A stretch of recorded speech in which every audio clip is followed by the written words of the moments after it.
Welcome, dear learners. This lecture on the role of myth in life has been developed based on the selected references available.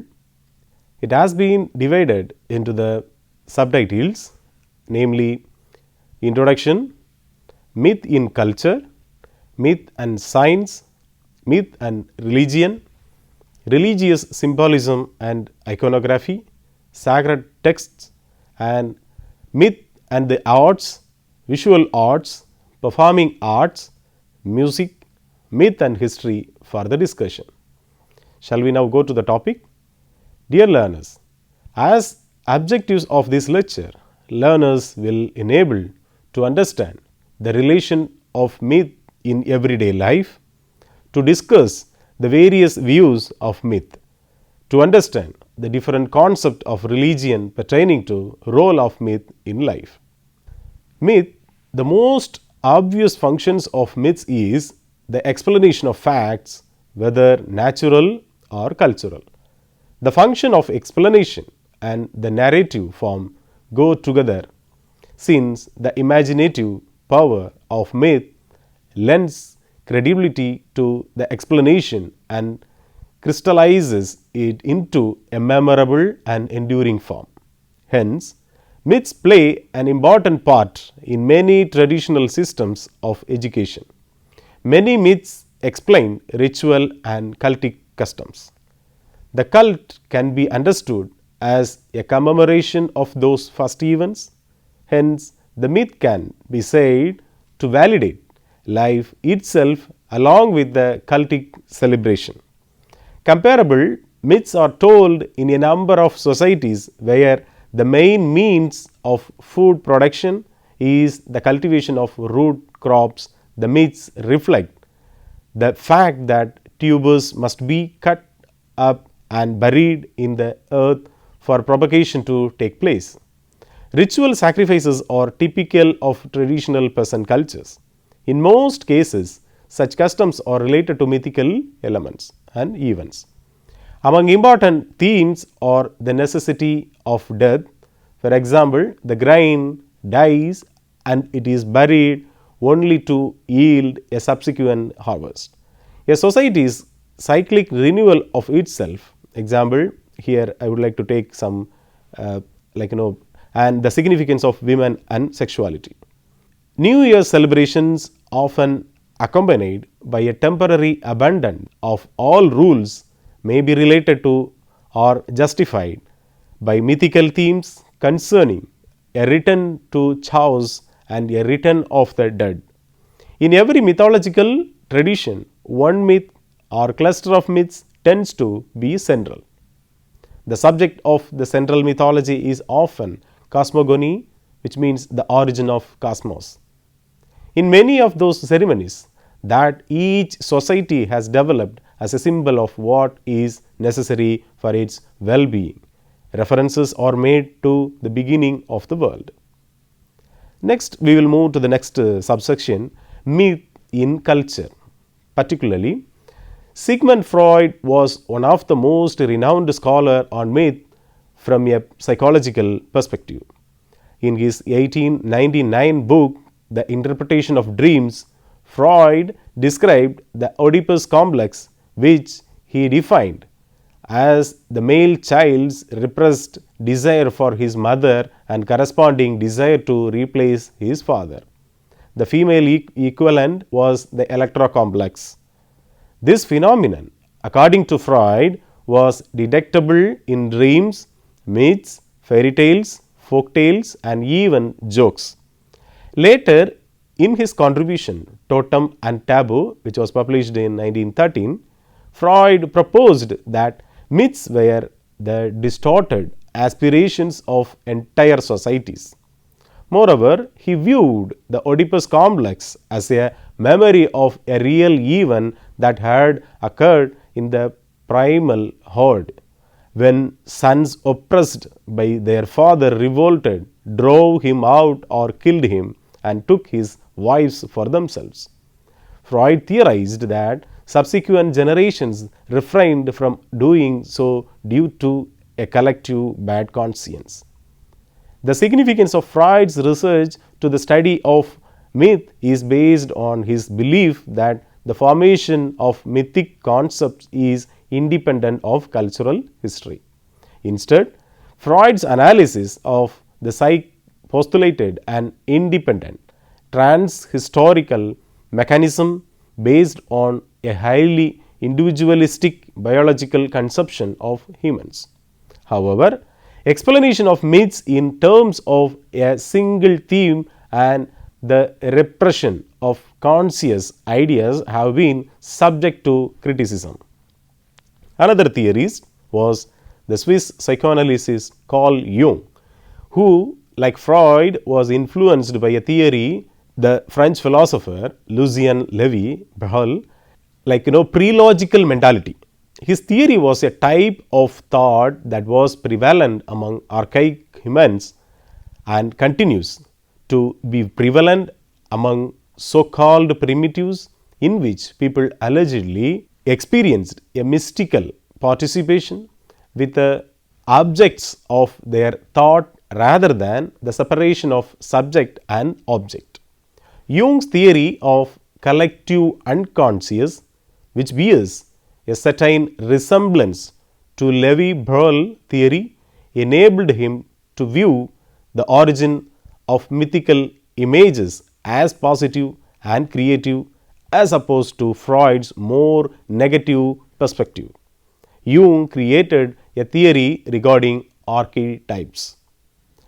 The next subsegment, important thing, myth and science, the relation, how the relations between myth and science is, the attention has sometimes been paid to changes in how various individuals perceive the real world and how these changes in reality are reflected in myths.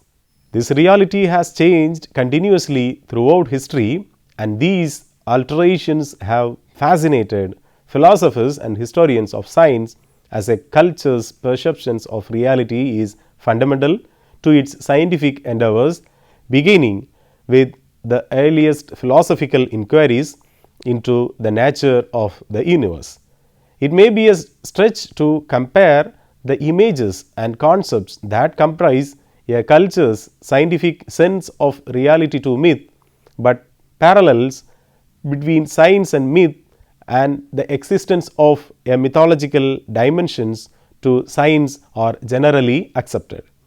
Modern science did not develop in its entirely as a revolt against myth, nor did it suddenly case of the shackles of myth at its inceptions. In ancient Greece, the naturalists of Ionia, Western Asian Minor, who had long been considered the originators of science, developed conceptions of the cosmos that were remarkably similar to creations of myth of their time. According to this perspective, myth is what is taken for granted when thought begins. In addition, it is the point in scientific analysis where it is determined that no further definitional progress can be made after certain fundamental principles have been reached. In recent scientific research, particularly in astronomy and biology, questions of teleology, the study of final ends, have gained prominence as opposed to earlier concerns with origin. These recent concerns generate discussion about the limits of what can be explained scientifically and reveal a mythological dimension to human knowledge. The next discussion area is myth and religion. The notion that the primary function of a myth is to provide justification for a ritual was accepted without much effort to defend it. Many scholars viewed myths in their earliest forms as accounts of social customs and values at the turn of the 20th century.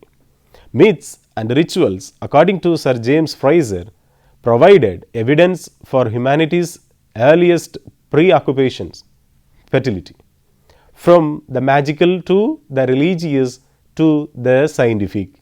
Human society developed in stages and myths and rituals which survived even into the scientific stage, testified to archaic modes of thought that were otherwise difficult to reconstruct. Fraser argued that the purpose of myths was to explain otherwise incomprehensible rituals. Certainly, there are connections between myths and cult behavior, but there is no solid evidence to support Fraser's contentions that, in general, ritual came first and myth was developed as an explanation later.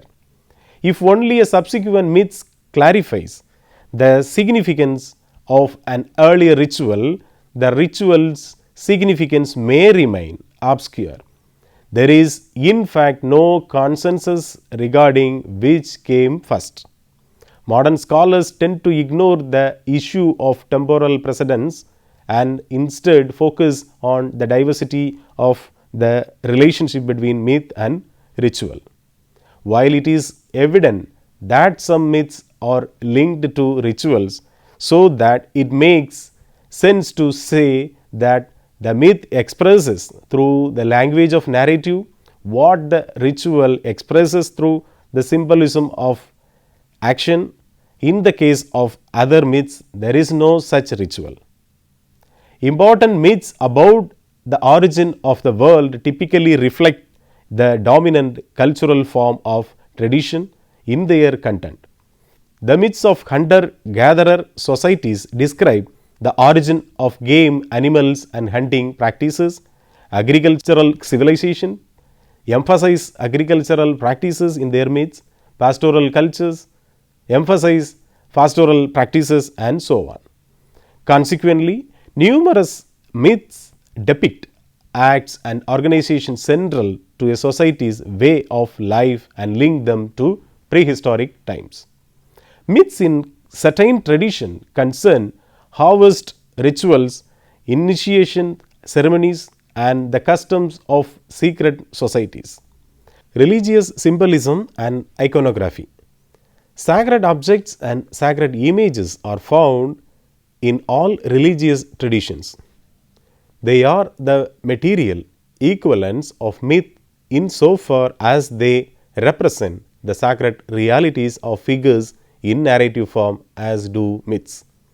Representing does not necessitate the faithful reproduction of natural or human forms, and in this regard, religious symbolism is similar to myth in that both depict the extraordinary as opposed to the common.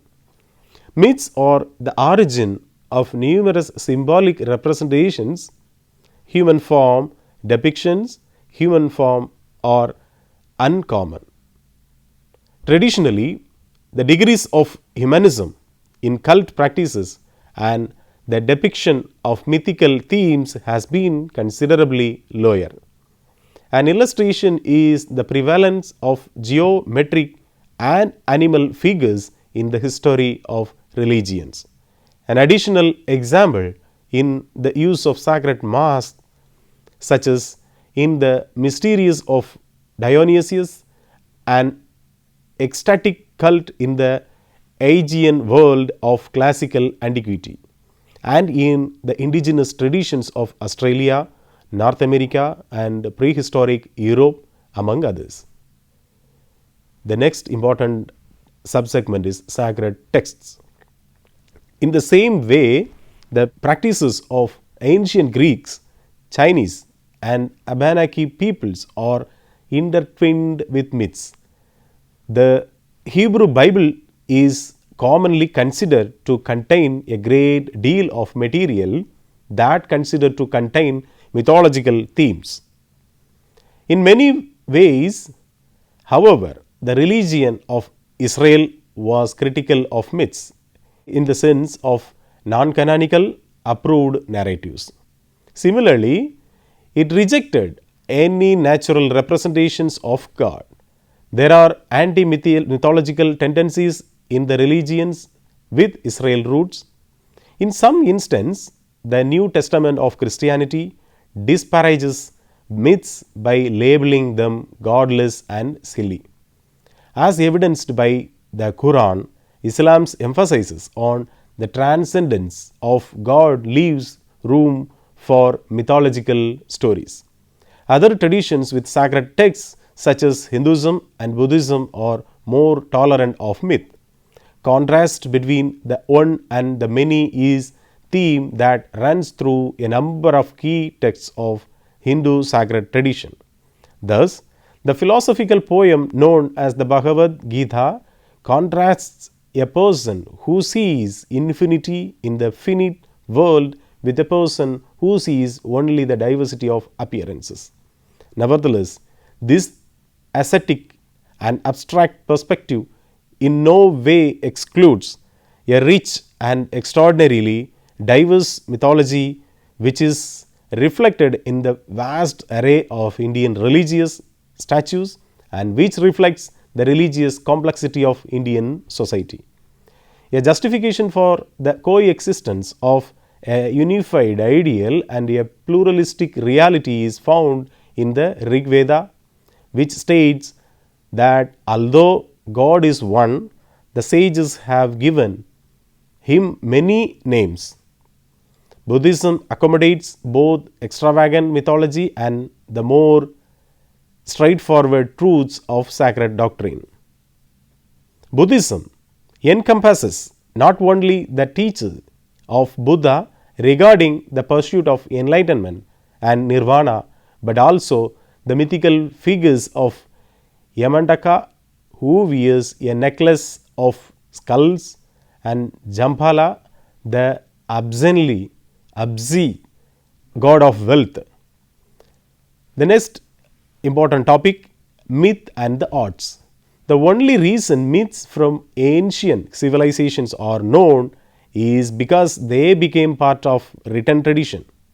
In the case of Greece, virtually all myths are literature in the form in which they have survived, with the earliest sources being the works attributed to the Greek poets Homer and Hesiod, typically dated in written form to the 8th century BCE.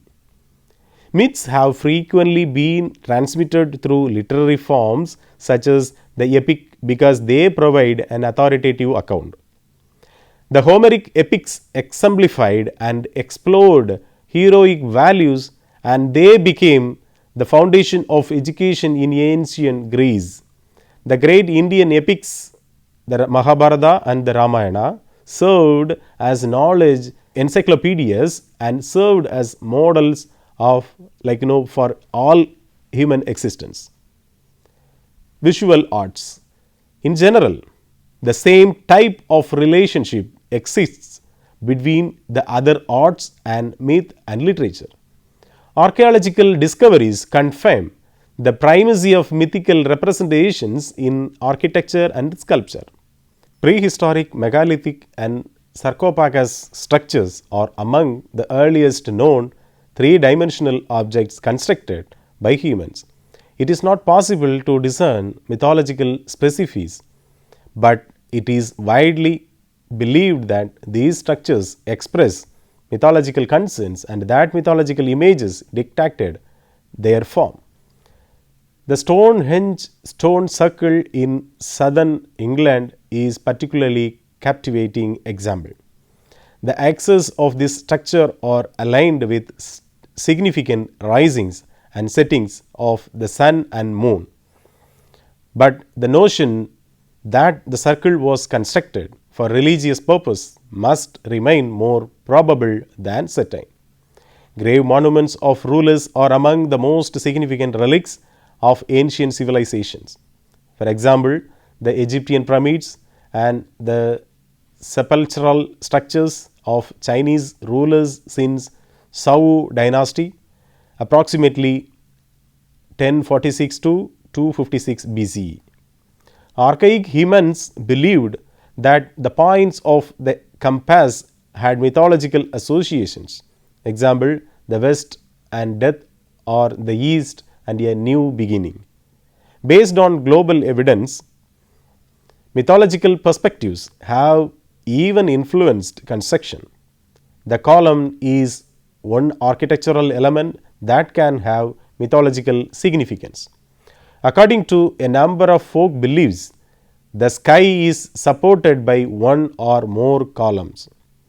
The relatively strict separation between religious and civil architecture that modern people are likely to take for granted did not exist in the majority of cultures and eras, and it is not necessarily universal even in the modern era.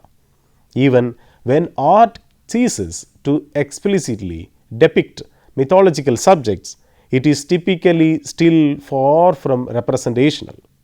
Some theorists dispute that art has ceased to represent mythology to be an abandonment. Some theorists dispute that art has ceased to represent mythology, arguing that what appears to be an abandonment of mythological forms is actually a change in mythology. The opposing arguments parallel the favorable of or unfavorable attitudes that religions have developed toward myth. Now, the performing art. Myth is one of the principal roots of drama or theatre. This is especially evident in the earliest Western or all over the drama. The tragedies of classical Greece, not only due to the prevalence of mythological themes and the performances of the plays at the festival of Dionysus, but also due to the playwrights' mythic presentations of events and the facts. Such a presentation is exemplified by the story pattern, particularly the way in which punishment follows transgression. An additional aspect of Greek drama that is relevant to the topic of myth is the fact that the chorus consisted of ordinary citizens. In Greek tragedy, the heroic past was presented and explored by a chorus of non-heroic individuals. Thus, the meaning of inherited myths was examined by a collective that can be interpreted as representing the larger collective, numbering more than 10,000, that comprised the audience at the plays. In its songs, the chorus frequently resorted to idiomatic expressions, employing the community's distilled wisdom to explain the bizarre and frequently disturbing events depicted in the plays. The origins of drama are obscure, but Theodore Gaster, an American historian of religion, has suggested that myth and ritual created drama in the ancient Eastern Mediterranean world. Other dramatic presentations are similarly myth-based. Mythological themes have been expressed through dance in every culture and time period for which there is evidence. Especially prevalent are dances intended to ensure the continuation of fertility or hunting success, to heal the sick, or to induce shamanic trance states. A characteristic of the decline of ritual in the contemporary West is the tendency for dance to lose its close and direct connection to community life.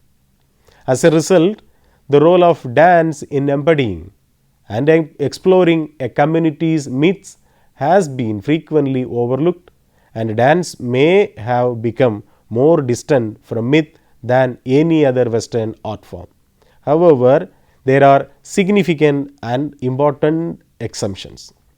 One of the most notable is the work of American choreographer Martha Graham, who frequently draw inspiration for her ballads from mythological themes, often from Greek antiquity.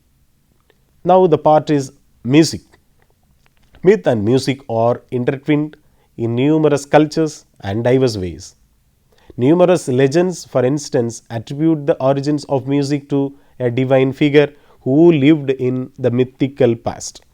In ancient Greece, it was believed that the lyre was created by the god Hermes, who then traded it with his brother Apollo. Henceforth, Apollo played the lyre at God's banquets while the masses sang to his accompaniment. An ancient Chinese myth describes the discovery of the foundation tone, a musical note with a specific pitch that was also believed to have political significance, as each dynasty was believed to have its own proper pitch. Music is played at religious ceremonies around the globe to enhance the efficacy and appeal of prayers, hymns, and invocations of deities. The Greek myth of Orpheus elegantly illustrates the ability of music to enchant the gods. Claude Lévi-Strauss, French anthropologist, argued that there is a particularly close relation between myth and music.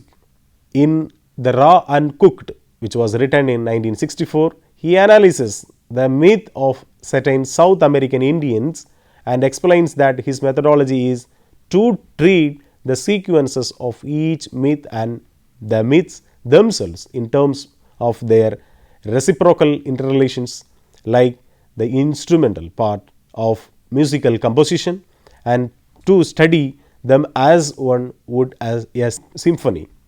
His treatment is separated into sections such as the Good Manners Sonata and the Opossum Cantata. In Myth and Meaning, another book, in 1978, Lévi-Strauss revisited the link between myth and music, which his readers had found difficult to comprehend. To illustrate his point more clearly, Claude Lévi-Strauss used a theme from a Richard Wagner opera. Each time the theme is repeated, its overall significance becomes clearer as each instance is others, superimposed on the others in the serious way, making it possible to discern what the various instances of the theme have in common. Similarly, the meaning of a myth cannot be determined by simply reading its narrative in order, but rather by superimposing similar mythical events from one narrative and reducing each resulting bundle to a common denominator. The logic of the myth is derived from the relationship between these bundles. In contemporary Western societies, the use of music for religious purpose has diminished, but mythological themes such as in opera and oratoria are still employed for genuine artistic effect. Now, the significant role in this part is myth and history. Myth and history offer alternative perspectives on the past. Defining history is not any simpler than defining myth, but a coherent historical account requires both establishing a chronological framework for events and comparing and contrasting competing traditions. In particular, the latter process necessitates the presence of writing so that competing interpretations of the past can be recorded and evaluated. Where writing is absent or literacy is limited, traditions embedded in myths and transmitted orally may be the primary sources of historical authority. Thus, myths may be invoked when the accepted versions of the past has a significant impact on the present. For instance, if a land ownership dispute arises among, one example I would like to take from Papua New Guinea, Latmol of Papua New Guinea, the disputes parties engage in oral contest involving the recitation of lengthy lists of mythological names and other mythological details. Since each clan's interpretation of the mythic past has implications for the present day ownership of estates, victory in these contests is of direct practical importance to the contestants. Even in societies where literacy is widespread and a large number of professional historians are employed, it is possible that the majority of the populace still forms their views of the past based on inherited traditions. Northern Ireland's polarized communities like Protestant and Roman Catholic, and Greece pro and anti-communist sympathizers or examples from 20th century in Europe. In the first instance, the two communities had divergent and irreconcilable perspectives on the events surrounding Ireland's partition. In the later instance, the course of civil war, following conclusion of Second World War, was perceived very differently by the two groups. These rival traditions may be described as mythic because they are narratives with a strong validating function. The function of justifying current animosities and were believed with a quasi-religious faith against which objective historical testing was nearly powerless.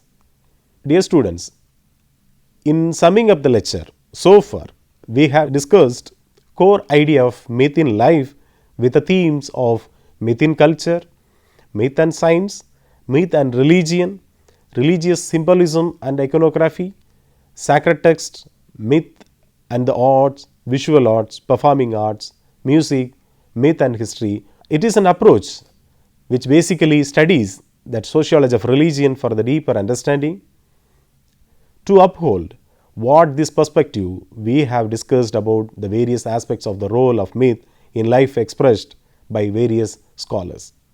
I hope you all must have enjoyed the session and it may have enriched the knowledge on sacred religion and in myth in life aspect.